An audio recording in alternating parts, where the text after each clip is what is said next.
Hello to my friends and colleagues in hopping Los Angeles, my hometown, gathered for your most important annual computer conference, Siggraph 2015.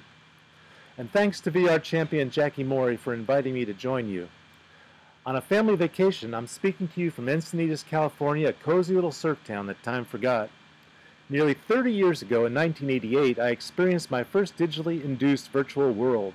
As the California legislature's policy professional responsible for the state's growing high-tech sector, I made the rounds of the three Silicon Valley organizations then developing virtual reality systems: NASA, Jaron Lanier's VPL, and Mark Bolas' FakeSpace Laboratory. It was at FakeSpace that I had my aha moment, donning a headset remarkably like today's Oculus device and a power glove.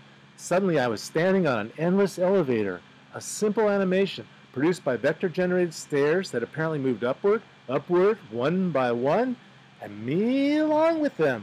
This simple virtual worlds experience was incredibly more compelling than a movie, TV, or even a Disneyland ride. It changed my life. I became a VR scientist, entrepreneur, and advocate. In the early 90s, abetted by William Gibson's Neuromancer novels, Neil Stephenson's Snow Crash, and Star Trek's Holodeck, technologists, media scholars, and the press championed VR as a new way of broadening human understanding. The creation of powerful experiences with holistic visual, auditory, tactile, haptic, and temporal dimensions came to be called experience design. It was one of a dozen hot topics dealing with VR in our global 6,000-member plus Usenet news group, Virtual Worlds. Then along came the web, sucking up investment and talent, starving the infant VR industry, and sending us back into a 2D world, all text, pictures, and abstractions. Experience design was co-opted by UX, user experience design, essentially website design. For 2 decades, internet users remained prisoners of the catalog paradigm. VR, subsumed by conventional applications, nearly vanished as a discrete technology. Its human community thinned and almost disappeared. Ironically, it took a $2 billion investment in VR by that largest catalog of all, Facebook, a film by Spielberg, Minority Report, and the revelation of death-dealing drones to breathe new life into a withered VR industry, now once more a magnet for industry and public attention. But despite a plethora of press agency, in which even prestigious universities and institutions now participate, the VR community has yet to produce a cogent statement why, given all the other needs of society, virtual worlds R&D merits special attention, other than as a speculative investment, mainly for entertainment purposes. Once again, dollars and careers are being invested in VR as if it was a self-evident value. Apparently, we have lost our institutional memory, risking yet another VR bubble. Today's VR technology looks and feels disappointingly like that of the 80s and 90s, cheaper to operate perhaps, but only marginally more functional. Its applications seem even fluffier. Perhaps this is because we don't know what VR is best used for. Admittedly, this is a superficial assessment. Technical advances have been made, notably in graphic processing, data capture, GIS GPS applications, and augmented reality. But generally, these are not what the clamor is about. Key issues remain unresolved. Most notably, on the human side of the virtual world equation, we know embarrassingly little about the formation of virtual worlds in the mind and in the body, why VR works at all, and how experience design can be used to create and calibrate digitally generated simulacra that match up perfectly with our mentalities and our physicalities. VR's persistent field of dreams rationale, build it and they will come, is no longer credible. But it's not necessary. Our world is beset by innumerable crises and challenges, some that threaten life itself.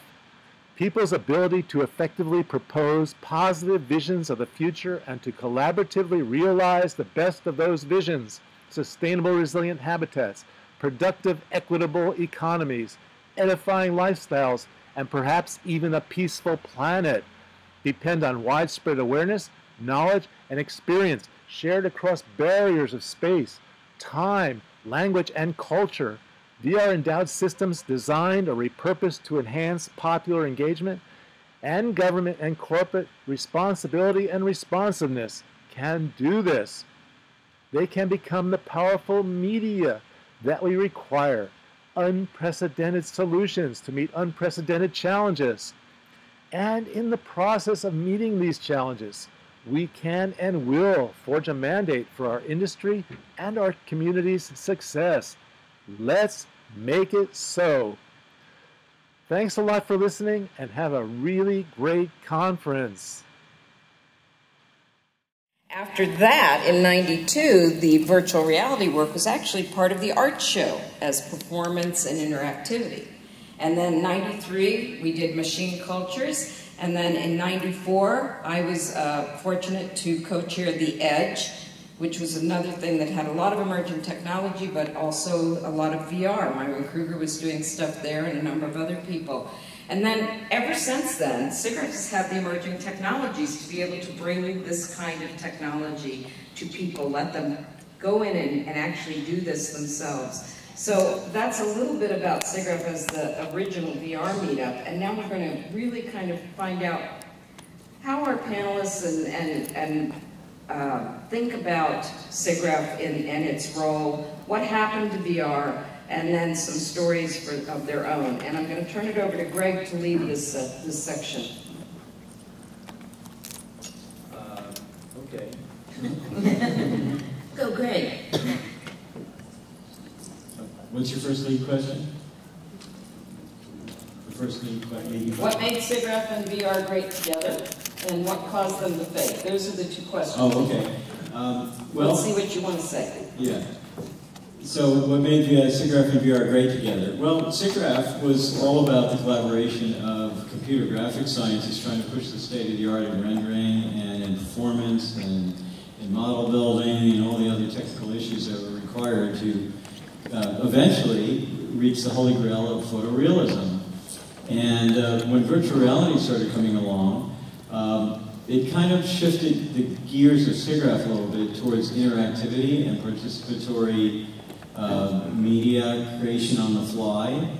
And there was sort of a little bit of an immiscibility where, like oil and water, it didn't mix particularly well, but there were aspects where Siggraph's objectives gelled with the new emerging area of VR.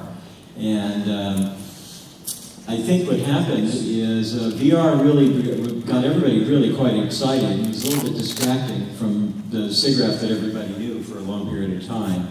And they kind of went with the flow, and they began to sort of take over the idea of, well, if anyone's going to talk about VR, well, damn, we're the ones that are going to be doing it at Siggraph. And that was really the real golden time when everyone had some kind of VR thing that they wanted to be showing. It almost feels like that today, all over again, even though Siggraph's a lot smaller. And as far as VR fading from the sort of Siggraph sunset of the 90s, I think Siggraph sort of went back to its roots and looked more towards photorealistic rendering and dealing with how to do water rendering and sky and land and sea. And the trick was to try to create technology that could not be distinguished from photography. So here we are now in Hollywood, and that's what's needed in Hollywood. When so many of these shots are carved up and sent out to various computer graphics outfits that are rendering scenes that are supposed to fit right in to the director's vision, and they're not supposed to look computer generated or stylized in any way, shape, or form. And even today, a lot of the panels and the sessions and talks here at Siggraph are technically quite complex, and they talk about all the new twists and bells on making better, faster, photorealistic rendering available to content makers, in many cases large studios for large projects.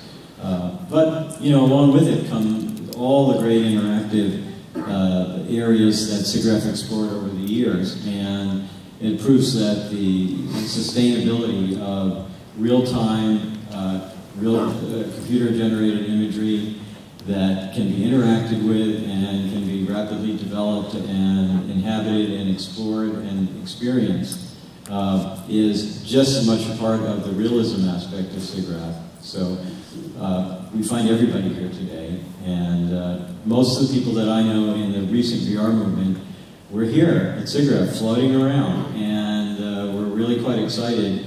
The one thing I heard from some of the top journalists that are the new journalists is that they were surprised. They didn't have any idea of how much really was behind the whole VR movement that they could see here at Siggraph that doesn't really show up at some of the meetups, current day meetups. Does anybody else on the panel want to kind of address this question? We've heard a little bit about, you know, the real time wasn't quite as beautiful and shiny as the stuff that took hours to render. And Bob Jacobson saying sort of we all went back into the social media thing that didn't really even need graphics like virtual reality. Anybody else want to weigh in on perhaps why Siggraph was great and why did you feel away? I think Vincent was one of the first people to dip his toes into the real-time performance aspect of graphics technology and show up in VR and assert himself, and to great fanfare, I must admit. Yeah. I think what was really great about Siggraph was that there was all these different people coming from different approaches and influencing each other in terms of what they did. We invented like the gesture control we did, whereas most of the VR was on SGI machines and the 3D worlds and rendered. We started with an Amiga computer and literally black and white silhouette image, and then had to add your full color, and then to go beyond the color limitations and the 2D limitations, adding laserdisc backgrounds. And so we were being inspired by everything else that was being done in VR to go to 3D worlds and to higher graphics. We had the real time. That was a nice thing in terms of even with the Amiga, real-time interaction, real-time reaction. And we had to maintain that, waiting for the power to go, on CPUs, etc. But yeah, it sort of forced us to end up on PCs with 3D worlds, and then we wanted to be able to allow the person to move into 3D space and track everything they were doing without having to wear anything. That sort of drove us to inventing the 3D, that camera-based gesture control stuff. So just being influenced by the constant improvement of what everyone else was doing really was pushing us. And one of the interesting points that I noticed right away when you first started showing up on the scene was that you brought dancers with you and people that were like, interactive artists, and there was always a commotion in the corner in your booth and excitement and like a party going on. And a lot of the scientists would come around and sort of, furrow their brow and look through their glasses and try to decide on whether this is something they should get excited about. And they would immediately want to criticize the quality of the graphics. It's like, well, we're doing graphics rendering and ray tracing over there, and it almost looks real, and this looks kind of like a video game. But they couldn't resist the excitement and the dancing girls and the music, and that was kind of one of the things they ended up loving about Siggraph. And Linda, when you started getting involved early on with musicians and singers and other performers as well, you jumped right on and realized what the potential was. That was in the early 90s. In the mid-90s, from the perspective of an exhibitor, you think about Siggraph as a fantastic intellectual and scholarly exploration of technology and the arts, but it's also a business place. And a lot of Siggraph is financially dependent on the exhibitors who set up in the exhibit hall.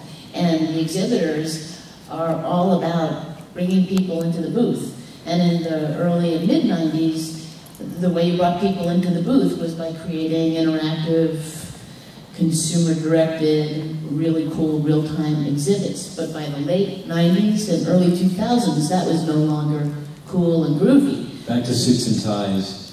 Back to suits and ties, supercomputing, and the photorealistic rendering that Jacki's talking about. So it became less about what was new before. And VR, by that time, was no longer novel. It wasn't really cool. It was being developed. People were using it, but they were using it by another name. They were using terminology that was more familiar to the market segment being addressed. Right.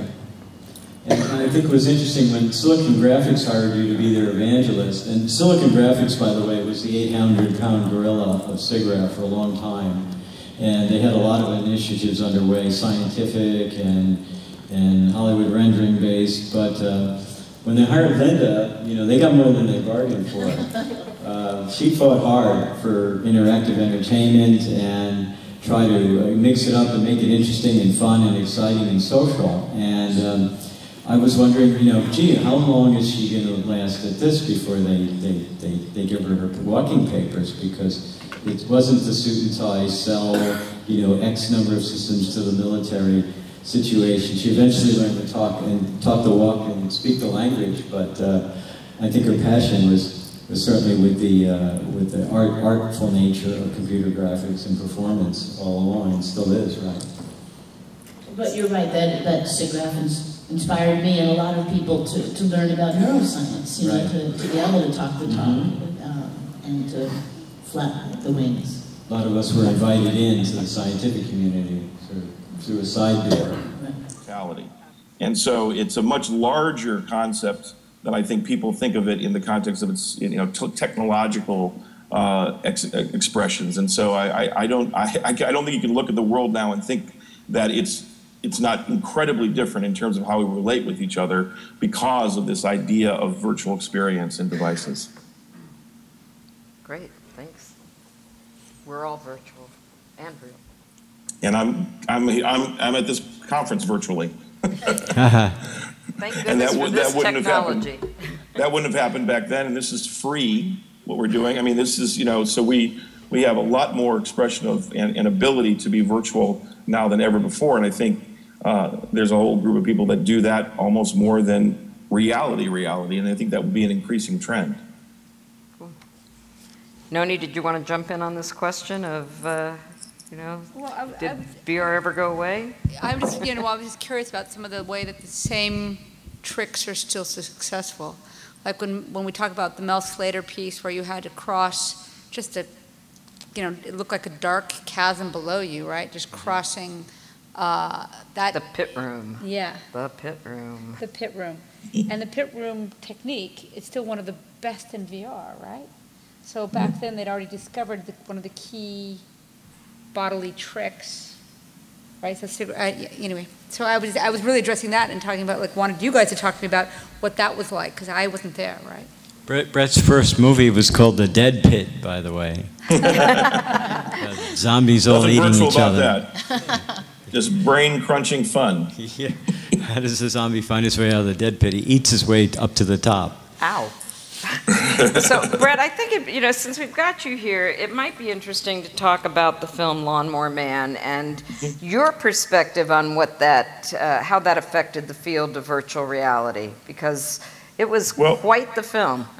Yeah, well, you know, I make films for a mass audience, so it was not made for the Digiari who were in the virtual world at that time, and so it really was, the idea was to popularize this concept and get the term out there in a way that would be acceptable through a genre that could play around the world. And so, you know, after a number of years, you know, over 1 billion people saw the film, and so suddenly to watch the term virtual get used more and more and more, not necessarily in the context, you know, the Siggraph crowd, of course, were using it for a long time from the 80s on.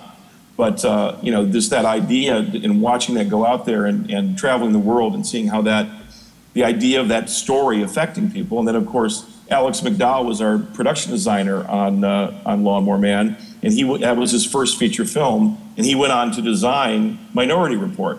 So it's just to watch the lineage of these things happen as a storyteller is pretty wild. Of course, now it's really getting crazy because it's like I'm walking into a version of the movie I made 22 years ago.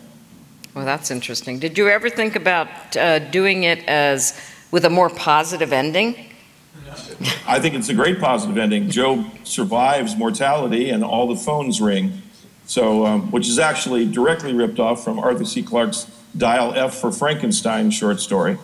But it was, you know, for me, it's not about positive or negative. It's about creating cautionary tales that show what is the, you know, what is the ability for this technology to change mankind and humankind in a positive way, as opposed to some of the ways which would not be so positive. So you have to, as a storyteller, have that conflict. Actually, the last line of the movie is by Pierce Brosnan's character, and it's about how this technology will free the mind of man as opposed to enslaving it if we can embrace our wisdom. So for me, that was a very positive ending. Thank you. Thank you. So now we're going to move to some stories. We're going to let our panelists tell stories about either Siggraph or VR. They can do anything they want in this next half hour. So let me go back to my slides. So we have everybody up there, you know, the evangelist and Rigby. Maybe she'll tell us a story about that. And then John Vincent with the unencumbered social VR. Brett with, oh, this is when we didn't know if we were going to Skype him in. That's why it says video. And so much more than Lawnmower Man. And then Noni De La Pena, who has been tagged with this Godmother of VR thing, whether she likes it or not. So let's start with Linda taking some time to tell us some stories that she might want to share. I was surprised to see that Jackie used that picture of me. I look a lot younger now. I look like, don't I? I look taller too. Okay. I'll tell you a little bit about that because that picture's up there. And Rigby, it was a character who was generated initially on a reality engine, on a Silicon Graphics reality engine. Rigby was just a head, and the features were controlled by a Spaceball. If any of you remember, 3D Connection, now a Logitech company, had a 6 degree of freedom input device that was kind of like a billiard ball on a stick attached to a base. And it was full of buttons, and you could move it around, and you could squeeze the buttons and manipulate your on-screen object accordingly. And so the Spaceball was used to dip and nod Rigby's head, raise Rigby's eyebrows up and down, make the mouth smile or frown, and just in general move. And the reason that it's just a stylized head like that was because of the sheer computational power at the time that was required to do it in real time. I spoke into a mic that was fed into the SGI system, and the amplitude of my voice caused the mouth to open and shut. Okay, so why this existed was because I managed a band called De Cuckoo. De Cuckoo, we called it a post-industrial neo-tribal, cyber-tribal world funk ensemble, and it was all women who built and invented MIDI percussion instruments based on traditional percussion instruments like electronic marimbas and taiko drums. And this was a band that traveled, being women, traveled with a clothing iron, but we also traveled with soldering irons. And the stage was always a mess, and something was always breaking down during performance. And Rigby came about because none of the band members really liked talking to the audience. And that's what you had to do when the instruments broke down. You had to have patter, you had to do shtick. And they didn't want to do it. We had kind of a traveling entourage of Siggraph people who came here every year, looked at the technology, and brought it back to the band, and we implemented new interface technologies into the performances. And we had the idea, if we created a puppet, a 3D generated puppet, then the puppet could talk to the audience when the instruments crashed. And I, being the manager and the one who is normally interfacing with the clubs and the promoters, and I didn't require any money, and so I got picked to become Rigby. And the name? And the Rigby, well, obviously, so RGB, right? For red, green, and blue pixels, but also I called Rigby because I imagined that I kept my face in a jar by the door. Yes, it was 20 years ago today. And it has been going in and out of style. So Rigby could be really nasty. That's the thing. Everything now does seem kind of corporate, but back then it was stinky. There was, you know, we were the military-industrial types mixing with the neo-hippies and the cyberpunks, and there was a dynamic tension, let me tell you. The academics had to straddle both worlds, and that was uncomfortable. but it created a really great vibe of both antagonism and collaboration that somehow worked really well. And the parties, as you could imagine, were really wild. So I'll just, one party I remember was in '93. It was it '94? It was the year of the Edge, and that the biggest. Well, wait a minute. Am I the only one who came to Siggraph for the parties? No. Okay. Did you come to Siggraph for the parties? Do you still do it? Yeah. Oh yeah. Right on. All right. Where was the best party this year? I was famous for being the guy that knew where all the parties were. He walked around with pasties on, for God's sakes. Never mind. Anyway, one year we performed at the Disney's water park, the Typhoon Lagoon. And there were thousands of people there, and with paper bathing suits. That you came through the door, and they handed you a paper suit and a locker key. But it was a mass scene, and Dakuku was performing, and about to launch into a cover of Ruby Tuesday. And I think because the band was relieved of having to talk to the audience, and I was hidden, by the way. When I performed, I wasn't necessarily in front. So that kind of gave me a little bit more freedom to be a little raunchy or maybe impolite or picking on people in the audience, which created this sense of fun. And I'll just say that when the band jumped into Ruby Tuesday, suddenly Herbie Hancock jumped on stage, like out of nowhere.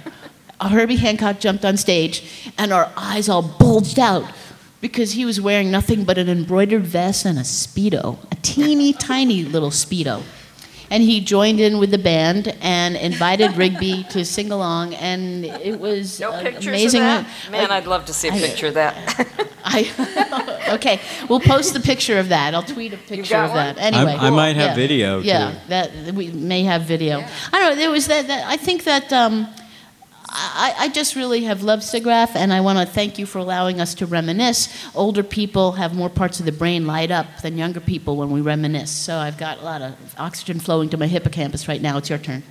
Yeah, well, let's go to what about Timothy Leary and Terence McKenna? So this is something that sort of, it's missing from present-day VR and present-day Siggraph. Back then, we had Timothy Leary and Terence McKenna, who were the gurus of various psychedelic drugs, and it just seemed like the folks that were involved in the creative aspect of computer graphics were also the same people that were interested in those other psychoactive substances, and that there was a great deal of mixing, and that some of these people were on the panels, the Siggraph panels. And it really has to speak to the fact that Siggraph somehow didn't sort of put their foot down and decide that that wasn't politically correct. They just decided that they're all part of that creative and artistic community and just opened the door and let everyone come in. Which definitely hurt the whole VR, you know, virtual reality was hampered by this perception that it was associated with tripping. Destroyed the whole defense industry. It did, that's right. I used to say... Everybody wanted to make love, not war. If virtual reality, if drugs are for people who can't handle reality, then virtual reality is for people who can't handle drugs. So let's ask Brett about that, because, you know, Brett, when you were, you know, putting the Lawnmower Man together, I mean, there was really a big component to the plot in terms of nootropic drugs being used to enhance the virtual reality experience. How did you decide that that was something that you wanted to do? Well, I mean, it seems to me that VR and drugs go together like hand and glove. I mean, we're talking about altering your reality, and you know, I think that actually I became friends with Tim Leary after Lawnmower Man because he saw VR essentially as a new drug.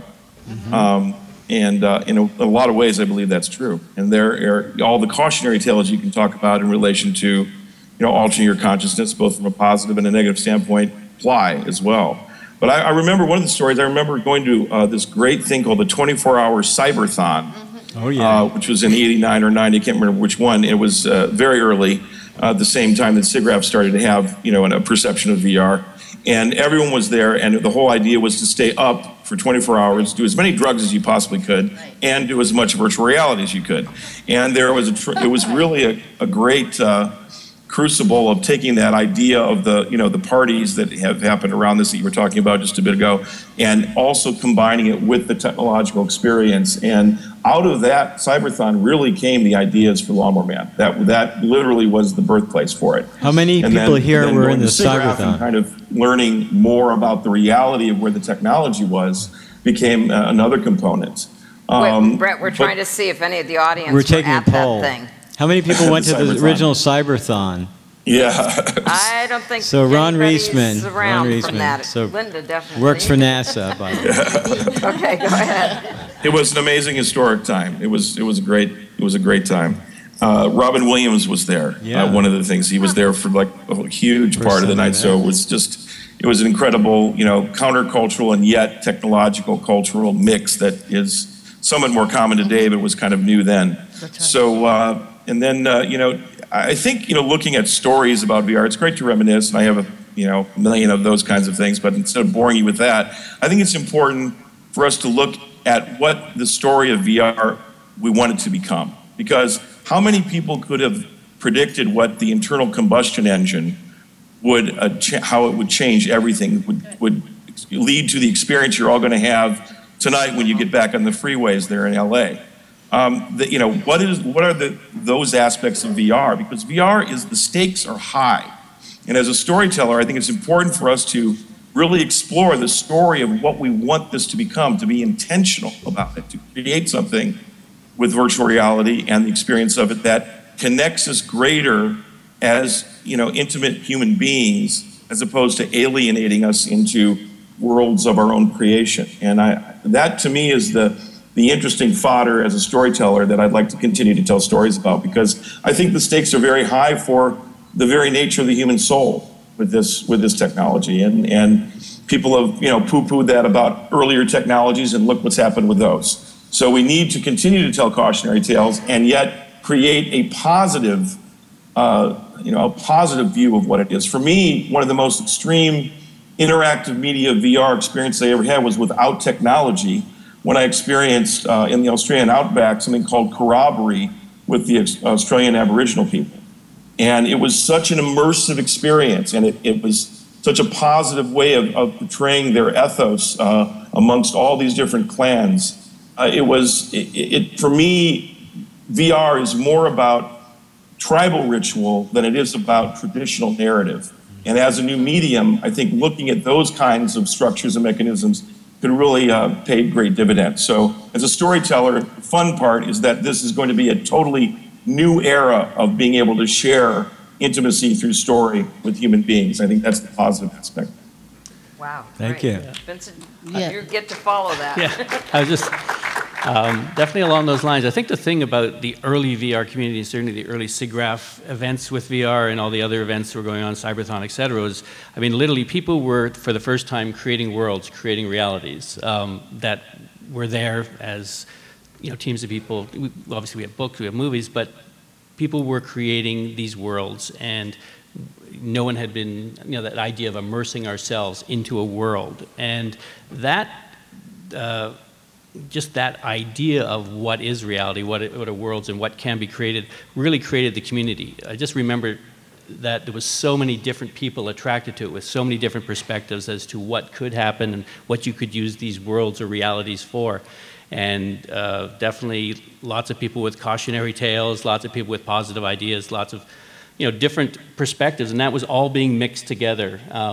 And it was really an enjoyable time. There was so much discussion and enjoyment of what was possible.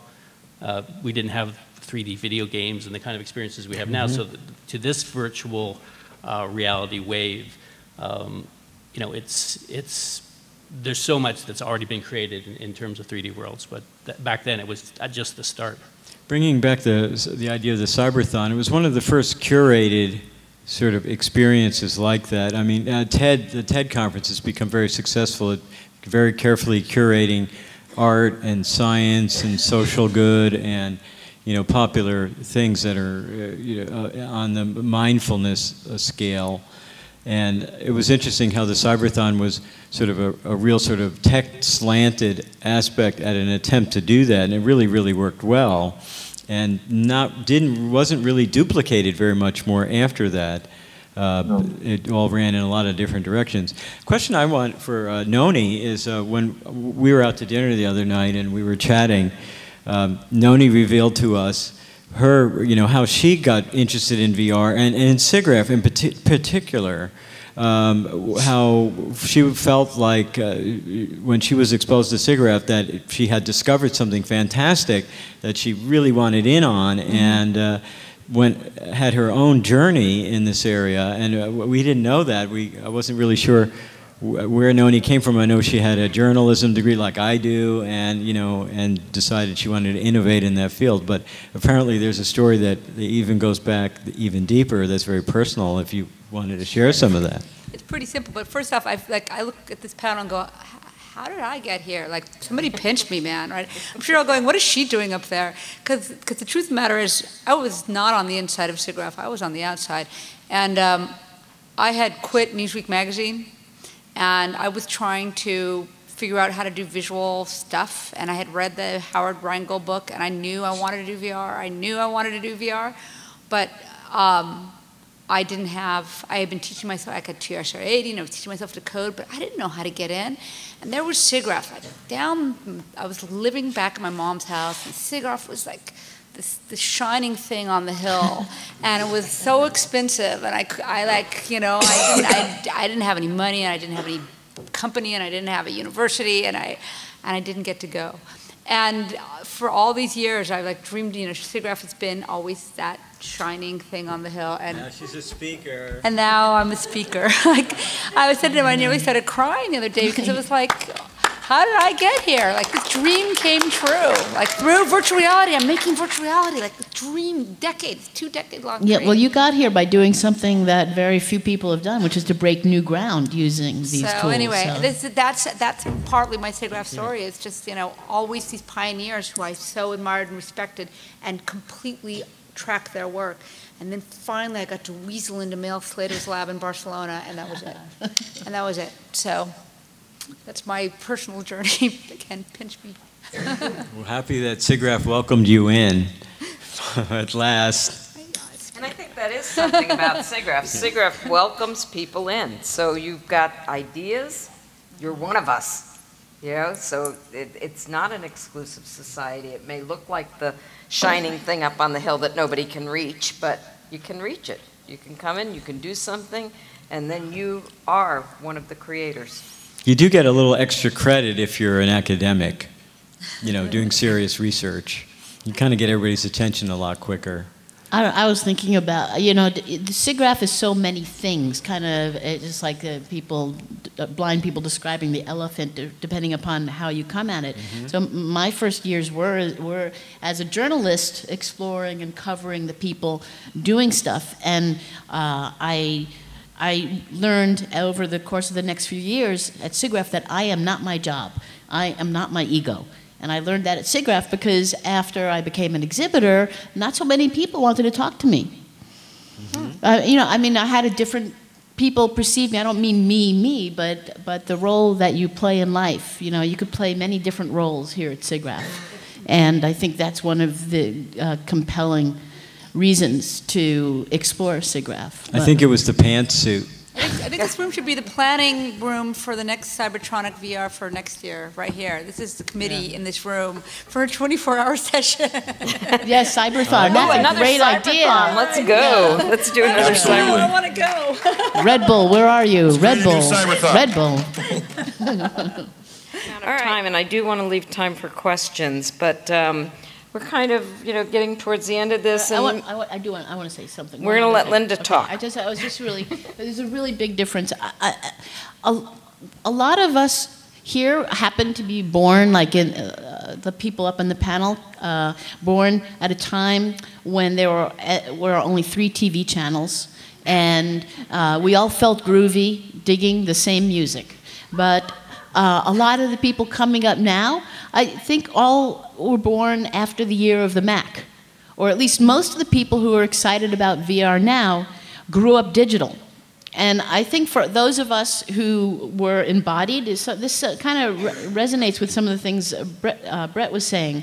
But if you grew up in an analog world, the concept of virtual embodiment was really new and freaky, and it required tweaking your whole approach to things. But folks who grew up digital, they bring that perspective, like Brett said, of unencumbrance.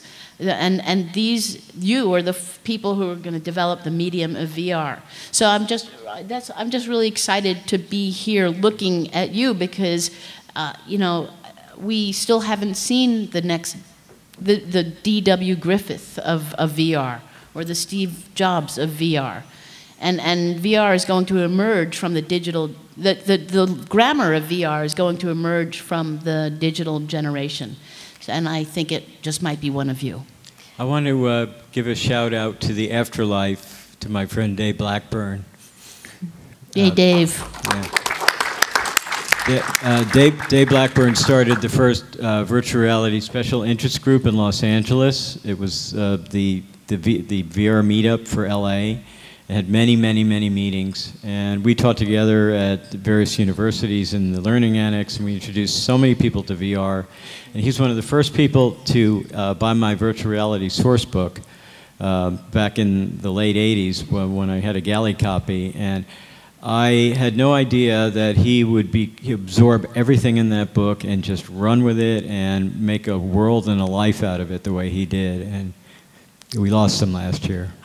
And there are other people too in VR. Eric Howlett passed away in the last year. Robert McDermott, one of my instructors at NYIT. Mort Heilig was the grandfather of VR and one of my closest mentors. And Mark DeGroot, who was at VPL Research as one of the research directors there. And we all have names of people that since it passed on. Jamil Everett, Brett's partner, and the Lawnmower Man, and Sherry Rabinowitz with the Electronic Cafe, where most of the VR meetups in Los Angeles were hosted for many, many, many years. Kit Galloway and Sherry Rabinowitz are two of the leading evangelists of multimedia and social communication with technology. And it would be interesting to do sort of a thing like they do at the Oscars every year, where we do that at Siggraph, and we honor the people at Siggraph and the other people that were tangential to Siggraph. They've never done anything, have they, like that? Have you talked about that? Once in a while, but not a standard thing. Randy Pausch was somebody who I helped get started as well. The VR at the Disney Aladdin. Right. So we can all think of people, at our advanced age, and all I can do is encourage people to be mindful of the history of this technology and to be careful with your collections and to tag and to post and to preserve your collections of material because the people are very important and their messages are very important. And they're hidden and they're buried in the media that you might already have. I know I've got an extensive library I haven't even digitized at all. But and even if you're just starting out, save your stuff, save your stories, save your media, because VR and technology in general, it's very fragile. It doesn't stick around. You can't see a lot of the VR that was originally done because the systems just are not running anymore. So document and preserve and keep your stories. And carpe diem, man. All right, so in order to have some time for questions, I'm gonna go back to the slides, and this is part of that right now, and I'd like to know, your thoughts and where you're going with that as we move forward. Well, I guess for us, the holy grail was to get a 3D depth gesture analysis to allow the user to be able to move freely and track their complete body in space, without having to wear or touch or hold anything. And that's really, come to pass with the advent of the Kinect hitting the market, 3D depth cameras coming down in price, and I think that there is a whole movement that's happening right now with that technology that will come into play with VR. Like even the VR headsets these days, whether they're using the Leap Motion or whatever it is in terms of the integration of those two things. We did early experimentation between using VR headsets and 3D gesture, or it wasn't 3D, it was 2D gesture control. The issue back then was that you had wires, and so if you're moving around and you're being very active and able to be as full body engaged as you want, but you've got wires coming off you. But nowadays, the ability for the headsets to have the tracking on the headsets looking forward at your hands, or have 3D depth cameras around the room looking at you. I think there's going to be a real integration between the two forms of VR, where both will play as much of an important part in terms of what you experience and how you navigate the worlds that you're in. Great. Anybody else want to tackle this question a little bit? Yeah, I think I've had a lot of deja vu since VR has been happening. And some of it's sense memory of my own experience of living in those times, and a hopefulness that some of those experiences will be repeated. So I tend to sort of glimpse and notice them in things that I'm looking at. The last 15 years I've been concentrating on the sort of human simulation question. I always wanted to create avatars in what I call them persona forms, which are ultra photorealistic renderings of a real person that will be left behind as an artifact of their life and as a storytelling construct that will be their representative in the life after for us. But VR is obviously needing and requiring inhabitants, and the live inhabitants that already are interacting in VR want to be satisfied with their appearance and their performance in VR. And there's some really great work being presented even here this year at Siggraph on facial capture and digitization and various techniques that are converging upon a series of tools that will solve some of these problems and make it real for people to digitize and inhabit VR. And this will lead right back to the telephone. I mean, the telephone was the breakthrough technology of the time, that you could talk to other people. Well, in VR, you're going to want to do exactly the same thing. Visit your parents in New York rather than having to be on an airplane and fly and everything else, and be really satisfied with the experience of a virtual visit, seeing them, knowing that what you're looking at isn't some artist's representation of them, but is really something that's been gathered from the moment of the life recent to where they are. And I think that's what the third wave of VR will be, is VR itself will just be a platform, and the platform will have to work at a certain level of fidelity, and what it will really need to be doing is rendering people in VR. And I think, Brett, you might have some thoughts about that. Sorry, I didn't hear that. What's that? About people inhabiting VR. Yeah, the virtualization of humans in VR. Well, I think if you can dream it, people will make it happen. The brilliance of technical engineers, the genius of people, executing these technologies will get us there. And that's what's most interesting to me, is what the hell are we going to do when we get there, when we have this ability to seamlessly move from the real world to a virtual world and back again. And I think there are huge questions that brings up about human intimacy. And I'm not saying that they're negative questions. Some of them are very, very positive. Matter of fact, I think that VR could be the technology that helps create what Joseph Campbell talked about being the mythology of the global human, not a place where there are nation states that have their own boundaries, that it's a much more boundaryless place where we can actually be truly interacting with each other as humans, expressing each other's cultural differences, but feeling into them in a greater way. And I think the most interesting things happening with VR now, right now, even in this rudimentary form, in these early days, is where it breaks down these barriers of being able to feel into another culture, another place, another way that people are, because you feel both into the difference and also into the commonality simultaneously in a much more visceral way in this medium than any other. And so for me as a storyteller, again, it's early days to determine how some of the technologies I've recently seen, like eye tracking and eye interaction. I don't know if there are anybody there that have seen some of the most recent advances in that, but it's freaky. It is literally like you can read someone's mind, because the way our eyes move and look at things, and this would be true in virtual reality as well, really tell you a lot about how someone is interacting and how they're thinking.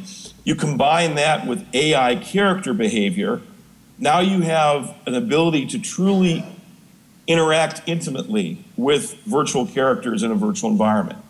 And I think there's no rules yet. We're at the moment of, like Eisenstein creating the idea of montage in cinema. So it's a very, very formative time, and that's what's so exciting. And I agree with what was said earlier about this new generation having been grown up fully digital and truly used to virtual experience. That's where the real ideas are going to come from. And when I go to the VR conferences, I feel a great hope, because that group of people, those young people that are really pushing this, to me, feel like they have an ethos where they realize the stakes are high, and that we must create something that truly binds us as human beings in intimacy, as opposed to the opposite. So I think it's a very exciting time. That segues right into the first question we've gotten from our Twitter hashtag. We have a question from an audience member. It says, if we make curriculum to teach students VR, what concepts or tech must we include and not neglect? I think we've heard some of them here, but there are so many moving parts in VR. I'm going to pump this over to Noni, who's been working with a lot of students lately to create her works, and I think you're going to have a really good perspective for us. What don't we want to forget to tell the students? Yeah, because I have worked with a lot of students recently, and I think if I guess, and it seems to me from hearing all you guys and hearing stuff that the big picture thing for students not to forget is that the body is along for the ride with VR. That's right. And that we can't forget that fact and assume that we're using film techniques to tell these stories. You can't have the whip pan or the zoom or the, and don't That's write right. it. I had somebody recently complain to me saying, oh my God, if somebody submits to me another film script, I'm going to shoot myself. It isn't a film. It's a thing in which the body is in a space. And just like where you are right now, and there's this moment is unfolding in front of you, that's what VR in the future should feel like as well. So yeah, that's why I totally agree. I think it's like tribal ritual as a structure, much more than any kind of cinematic narrative. There's so much is going on trying to, how we tell a story cinematically in VR, that's not going to happen. It's not about that. It's a completely different immersive experience, and I think it has a lot more in common with more ancient forms than it has with more current forms of storytelling. I would agree. Yeah, I would definitely agree. We can't escape our primal nature. Yeah. I mean, we are physical beings and basically hosts for lots of bacteria that are our partners in the short, brief corporeal moment that we exist as That's right. Golden Margulies. Thinking, dreaming beings. Yeah, so symbiosis. I would say that the theoretical discourse 20 years ago centered on the nature of being in cyberspace, the whole ontological question, but building on what you're saying here, that the theoretical discourse has to focus on the nature of human perception. It just blew everybody away. Just fantastic example of what you were describing. That's going to be amazing when that merges with VR. And it's interesting how people really, researchers, everybody, they want to run in this direction of doing human simulation and doing it right and capturing it and making it part of our culture and our meme. And we're already in the selfie stage with our cameras. And we're moving into the 3D selfie stage with small apps that run on our cameras. And eventually that data will be harvested and mapped and lovingly kept and crafted into something that will be important to the person or persons in the culture that are acquiring that data. And it'll be because VR will be the place for it to continue to exist and flourish. at some point in the future. So VR is our recording medium of the future, including of ourselves. So that's kind of cool. I'm going to kind of keep us moving along here because we only have a couple minutes left, and I do want to mention the panel that started the week, which was the VR Renaissance. Can we get it right this time? Are we going to get it right this time? And it was a really wonderful panel. They set the stage for the whole week, I think. Between that panel starting it and then people being able to go and do VR again at Siggraph, and then having articles like this come out. I just want to mention that panel. Margaret Jelinski moderated it, and it had some awesome people on it. Carolina Cruz Nera and Elizabeth Barron is her name, and Jaron Lanier and Rana Zuma. So more pioneers who all had to go somewhere and couldn't really be here today. I don't think any of them are here right now. But I thank them. So this was a great bookend for the conference, I think, and a great time to have VR come back. I don't see any other tweeted questions. Do we have one or two from the audience before we finish? Oh, Michael Deering. Hey. Yeah. Yeah, I must be really too much of an old timer. I don't have a Twitter account. Just discovered. Sorry. But I will ask a question. There was actually yet another panel held this week, which is at the Graphics Hardware Conference. It was held before Siggraph. There was also a VR panel. And there, I noticed a lot of people were talking about stuff as unknowns, new things they'd discovered. There was like, no, that were well known 20 years ago. And what I'm most worried about in terms of whether we're going to have another VR winter or not is that there's a lot of things we've known for 20 years you have to get right or the VR experience doesn't work. And some of them people have now made more progress on, like the motion tracking, but some of us had that nailed 20 years ago as well. There's another 19 things that have to be done, and I don't see all of those being done. Depth of field, people are trying, but they're not trying hard enough.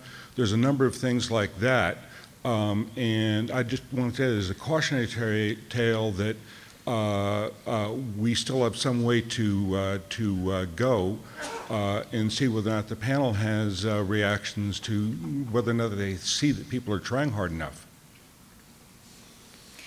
Well, I think we need lists of those things for the students so we don't forget to teach them about that, what we've done, what we still need to do. Thanks, Michael. Yeah, thank you, Michael. Quick question. What have we learned from Second Life?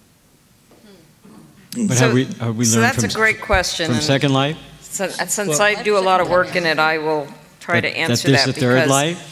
I've worked, I've worked in the standard VR. I've worked in the social, what I call social VR. Second Life is social VR, and now you can still put a head mount on, and you can be fully immersed in that social VR. So I think these things are converging. What we've learned from Second Life is that social is important, and that we don't necessarily need to be in an isolated thing, that we can be in VR with other people.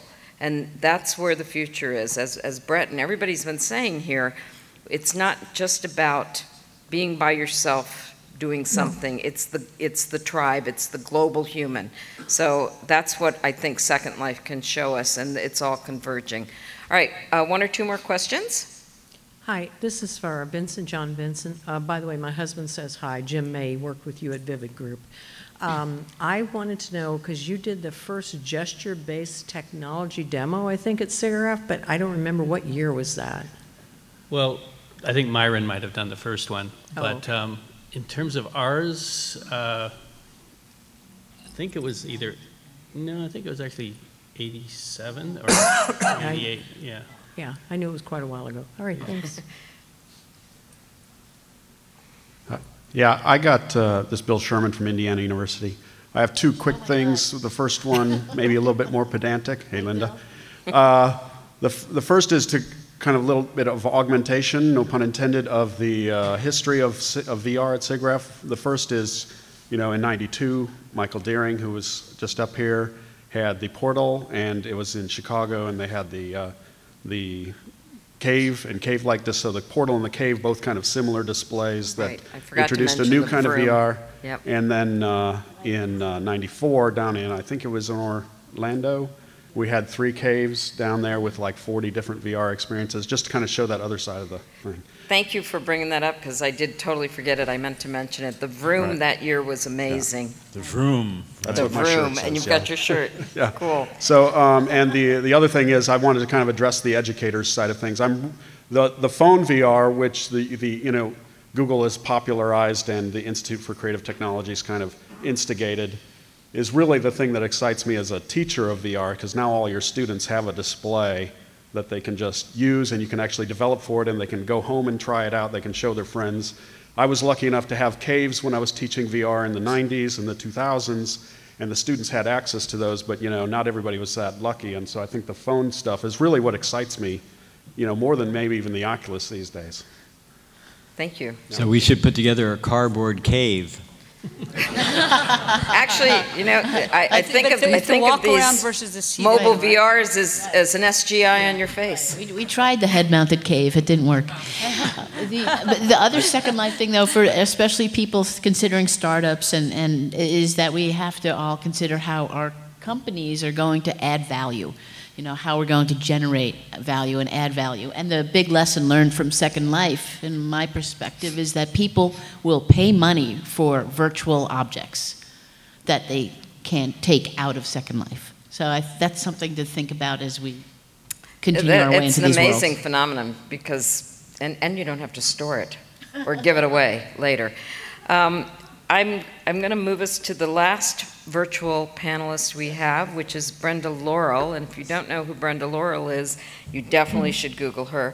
She has done some amazing virtual reality work back in the day. One of the pieces was called Placeholder, and that was a piece that would be hard to do today, I think. It was networked people. They could take on the persona of a native sort of a Native American, well, First Nations kind of thing, but the persona of a raven or a snake, and they could be in the same space, and it was a sacred space, and they could leave messages for each other, and there was just, it was a sort of a directed narrative, but a real human experience. And she has agreed to give us a few parting words and some suggestions for where she would like VR to go. So let me go back to that. And go to that and see if I can play this. Of course I can't play that, so let me go outside.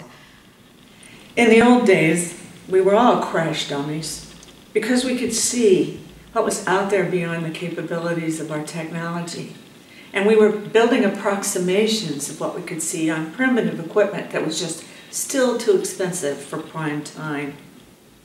But it's so important to remember how much of VR as a capability space was expressed in the design statements of artists and engineers working in teams dedicated to particular artistic visions.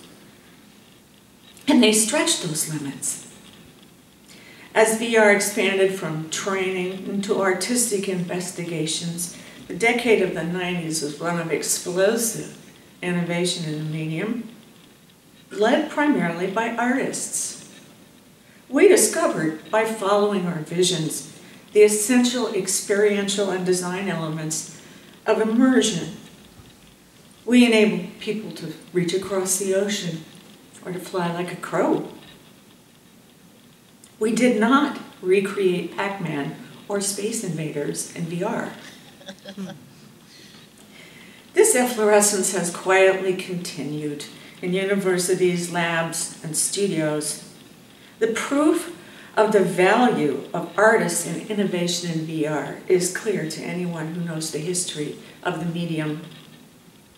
And in light of this history, I propose that the big tech players fund and create a space for artists and their teams to work on innovative, artistically driven VR projects so that the medium doesn't bog down in traditional game genres and game mechanics. This support should take the form of a facility, a physical space where teams can work together and a culture of innovation can thrive, including primate food sharing behavior, hardware and software provision for the team's use, a support staff to assure that the technology is running smoothly and that it's kept up to date, and most of all, adequate stipends for selected artists and their teams so that they can turn their full attention to their work. This proposal is modeled on the structure of the Banff Centre for the Arts in Canada, where Rachel and I and our team did the placeholder virtual reality project in 1993. But there are a few essential differences.